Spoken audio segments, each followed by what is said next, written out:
ഞാൻ കവിത എഴുതാൻ ആഗ്രഹിക്കുന്നത് കടലാസ് താളിലല്ല, ഹൃദയങ്ങളിലാണ്. ഞാൻ കവിത എഴുതാൻ ആഗ്രഹിക്കുന്നത് നിരൂപകർക്ക് വേണ്ടിയല്ല, മനസ്സുള്ളവർക്ക് വേണ്ടിയാണ്.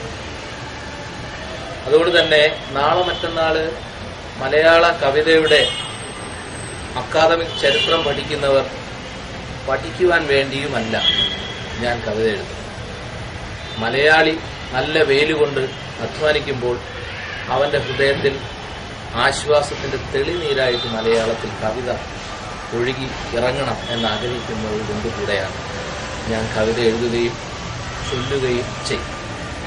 എത്ര കാലമാണോ മലയാളി എന്റെ കവിതയെ, എന്റെ ചൊല്ലലിനെ ഇഷ്ടപ്പെടുകയും താലോലിക്കുകയും ചെയ്യുന്നത്, അത്ര കാലം വരെ മാത്രം അത് ചെയ്യണം എന്ന് സത്യമായും ഞാൻ ആഗ്രഹിക്കുകയും ചെയ്യും. ഏറ്റവും പരിമിതമായി പറയുകയാണെങ്കിൽ, പറയാനൊരു കാര്യമുണ്ടാവുകയും അത് പറയേണ്ട മാതിരി പറയുകയും ചെയ്യുമ്പോഴാണ് ഒരു സൃഷ്ടിയായി മാറുന്നത്. എനിക്ക് എൻ്റെ കവിത ഒരായുധമാണ്. എനിക്ക് പറയുവാൻ ഒരു കാര്യമുണ്ടാകുമ്പോൾ അത് പറയേണ്ട മാതിരി പറയുവാൻ എൻ്റെ കയ്യിലുള്ള ആയുധമാണ് എൻ്റെ കവിത.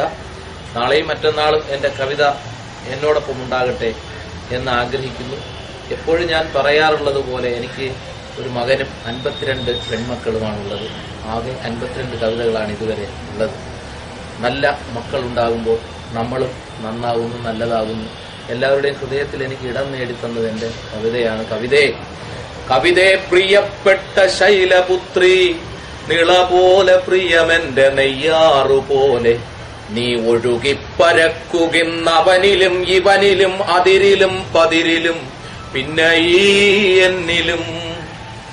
കവിതേ പ്രിയപ്പെട്ട ശൈലപുത്രി, നിള പോലെ പ്രിയമെന്റെ നെയ്യാറുപോലെ, നീ ഒഴുകിപ്പരക്കുകിന്നവനിലും ഇവനിലും അതിരിലും പതിരിലും പിന്നെ ഈ എന്നിലും.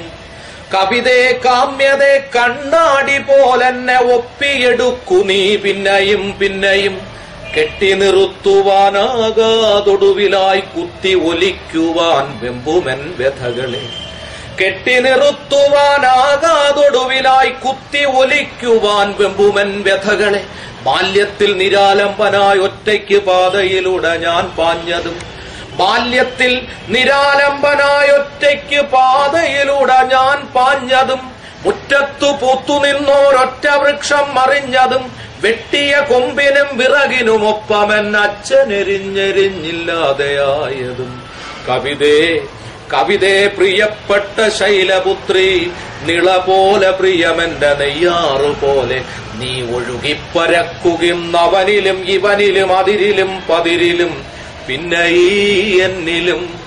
ഒപ്പിയെടുക്കു നീ വട്ടിയും തലയിൽ വച്ചുച്ച ഇറങ്ങി വരുന്നൊരെന്നമ്മയെ, ഒപ്പിയെടുക്കു നീ വട്ടിയും തലയിൽ വച്ചുച്ച ഇറങ്ങി വരുന്നൊരെന്നമ്മയെ, പക്കാവടയോ പരിപ്പുവടയോ എന്ന് പൊട്ടാസു കണ്ണുകൾ പൊട്ടുന്ന വീതിയെ. കവിതേ പ്രിയപ്പെട്ട ശൈലപുത്രി, ഒപ്പിയെടുക്കു നീ പിന്നെയും പിന്നെയും. 5ാം ക്ലാസിന്റെ 1ാം ബെഞ്ചിലെ അറ്റത്തിരിക്കും പൊതിച്ചോറിനെ, 5ാം ക്ലാസ്സിലെ 1ാം ബെഞ്ചിന്റെ അറ്റത്തിരിക്കും പൊതിച്ചോറിനെ, ആ പൊതിച്ചോറിനെ ആർത്തിയാൽ നോക്കുന്നൊരോട്ട ഉടുപ്പുള്ള കാക്കക്കറുമ്പനെ. കവിതേ പ്രിയപ്പെട്ട ശൈലപുത്രി, ഒപ്പിയെടുക്കു നീ പിന്നെയും പിന്നെയും. കൂട്ടുകാർ വട്ടത്തിൽ ഉണ്ണാനിരിക്കുമ്പോൾ ഓട്ടപ്പൈപ്പില ചീറ്റുന്ന വെള്ളത്തെ ഉള്ളില നീറ്റലിലേക്കു ചാൽ കീറുന്ന, കൂട്ടുകാർ വട്ടത്തിൽ ഉണ്ണാനിരിക്കുമ്പോൾ ഓട്ടപ്പൈപ്പില ചീറ്റുന്ന വെള്ളത്തെ ഉള്ളില നീറ്റലിലേക്കു ചാൽ കീറുന്നൊരോട്ട ഉടുപ്പുള്ള കാക്കക്കറുമ്പനെ. കവിതേ പ്രിയപ്പെട്ട ശൈലപുത്രി, നിള പോലെ പ്രിയമെന്റെ നെയ്യാറുപോലെ, നീ ഒഴുകിപ്പരക്കുകിന്നവനിലും ഇവനിലും അതിരിലും പതിരിലും പിന്നെ ഈ എന്നിലും. വേണ്ടാത്തതോരോന്നു ചൊല്ലി വികാരങ്ങൾ വേറെയുമുണ്ടെന്ന പാഠം പിടിപ്പിച്ച താഴത്ത വീട്ടിലെ ചങ്ങാതി സോമനെ, വേണ്ടാത്തതോരോന്നു ചൊല്ലി വികാരങ്ങൾ വേറെയുമുണ്ടെന്ന പാഠം പിടിപ്പിച്ച താഴത്തെ വീട്ടിലെ ചങ്ങാതി സോമനെ ഇരുളുള്ളതാം ഇടുക്കടവിൽ കുളിക്കുമ്പോൾ അരുതാത്ത കുസൃതിയിൽ മുട്ടുന്ന മീനിനെ കവിതേ പ്രിയപ്പെട്ട ശൈലപുത്രി ഒപ്പിയെടുക്കു നീ പിന്നെയും പിന്നെയും. ഒപ്പിയെടുക്കു നീ കത്തിപ്പിടി സ്ലേറ്റ് വള്ളിനിക്കർ, പിന്നെ പൊണ്ണത്തടി തയ്യൽ ടീച്ചറെ പാടത്ത ചാലു ചാടിക്കുവാൻ നീട്ടും കരങ്ങളെ. അപ്പുറമ്മാവില ഞെട്ടറ്റ മാങ്ങയെ അപ്പുറമ്മാവില ഞെട്ടറ്റ മാങ്ങയെ ഉപ്പു തൊട്ടുണ്ണുന്ന കൈപ്പുചാൽ ചുണ്ടിനെ കവിതേ പ്രിയപ്പെട്ട ശൈലപുത്രി ഒപ്പിയെടുക്കു നീ പിന്നെയും പിന്നെയും. ഓർമ്മയിൽ വീശും വിശപ്പിന്റെ കാറ്റേറ്റ് വാടി വീഴുന്നു നിറം കെട്ട ചെമ്പകം. ഓർമ്മയിൽ വീശും വിശപ്പിന്റെ കാറ്റേറ്റ് വാടി വീഴുന്നു നിറം കെട്ട ഓർമ്മയിൽ വീശും വിശപ്പിന്റെ കാറ്റേറ്റു വാടി വീഴുന്നു നിറം കെട്ട ചെമ്പകം. ഓർമ്മയിൽ വീശും വിശപ്പിന്റെ കാറ്റേറ്റു വാടി വീഴുന്നു നിറം കെട്ട ചെമ്പകം. ആടിത്തിമിർക്കുന്നൊരിടവപ്പെരുങ്കാളി ചാച്ചിട്ടു പോകുന്നു മാവും മരങ്ങളും. കവിതേ കവിതേ പ്രിയപ്പെട്ട ശൈലപുത്രി ഒഴുകിപ്പരക്കുകിന്നവനിലും ഇവനിലും അതിരിലും പതിരിലും പിന്നെ ഈ എന്നിലും. എന്റെ പ്രാർത്ഥന അതാണ് എപ്പോഴും. കവിത ഒഴുകി പരക്കട്ടെ, എല്ലാ അർത്ഥത്തിലും കവിത പരക്കട്ടെ. ഗദ്യരൂപത്തിലും പദ്യരൂപത്തിലും ഛന്ദസിലും അർത്ഥഛന്ദസിലുമെല്ലാം കവിത ഇങ്ങനെ പരക്കട്ടെ. അതിൽ കൃത്യമായും എനിക്ക് പറയാനൊരു കാര്യമുണ്ടാകുമ്പോൾ എനിക്കും എന്റെ കവിത എന്നിലൂടെയും ഒഴുകി പരക്കട്ടെ എന്ന് ഞാൻ ആഗ്രഹിക്കുന്നു. അവിടെ നാളെ ആരെന്നും എന്തെന്നും ആർക്കറിയാം. എന്തായാലും കൃത്യമായും എനിക്ക് ഹൃദയത്തിൽ നിന്ന് ഹൃദയത്തിലേക്ക് കവിത എത്തിക്കുവാൻ കഴിയുന്നു എന്നുള്ളത് മാത്രമാണ് എന്റെ.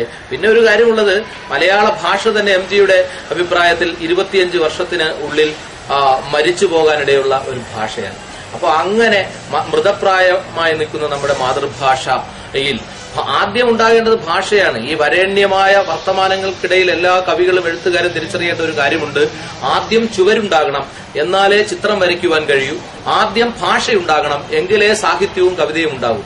ഭാഷ ഉണ്ടാകണമെങ്കിൽ അത് ഹൃദയങ്ങളിൽ ഉണ്ടാകണം. മലയാളിയുടെ കയ്യിൽ മലയാളം എന്ന ഭാഷ ഉണ്ടെങ്കിലേ മലയാള കവിത ഉണ്ടാകും. മലയാള ഭാഷയുടെ സ്നേഹം ഉണ്ടാകണമെങ്കിൽ ആ ഭാഷ സാഹിത്യമായും സംഗീതമായും കവിതയവരുടെ ഹൃദയത്തിലേക്ക് ഒഴുകണം. അങ്ങനെ ഒഴുകുന്ന ഒരു കവിതയുടെ കൂടെ നിൽക്കാൻ ആഗ്രഹിക്കുന്ന കവിയാണ് ഞാൻ. അതുകൊണ്ട് തന്നെ സ്വാഭാവികമായും വലിയ വർത്തമാനങ്ങളും അക്കാഡമിക് ബഹളങ്ങൾക്കുമിടയിൽ എപ്പോഴും ആ കവിതയെ സംബന്ധിച്ച വർത്തമാനങ്ങളിൽ നിന്ന് തീർച്ചയായും ഒരു മാറിയുള്ള ഒരു യാത്ര ആഗ്രഹിക്കുന്ന ആളാണ് ഞാൻ. അതുകൊണ്ട് തന്നെ അത്തരം കാര്യങ്ങളിൽ എനിക്ക് യാതൊരു തരത്തിലുള്ള തീർച്ചയായും കവിതയിൽ ഒരു ആ അർത്ഥത്തിൽ ഈ കവിതയുടെ ഒരു ഫ്യൂഡൽ ഒരു പിരമിഡ് മലയാളത്തിലുണ്ട്. ആ പിരമിഡിൽ വലിയ വലിയ ബഹളങ്ങൾക്ക് എല്ലാം കീഴ്പ്പെട്ടുകൊണ്ടുള്ള കവിത അങ്ങനെ തന്നെ പോട്ടെ. ഞാനിപ്പോ സാധാരണക്കാരന്റെ ഹൃദയത്തിലേക്ക് കവിത കവലകളിൽ നിന്ന് ചൊല്ലാൻ ആഗ്രഹിക്കുന്നു. നാളെയും മറ്റന്നാളും കവിത ഒഴുകിപ്പരക്കട്ടെ. ഒഴുകിപ്പരക്കുകിന്നവനിലും ഇവനിലും അതിരിലും പതിരിലും പിന്നെ ഈ എന്നിലും.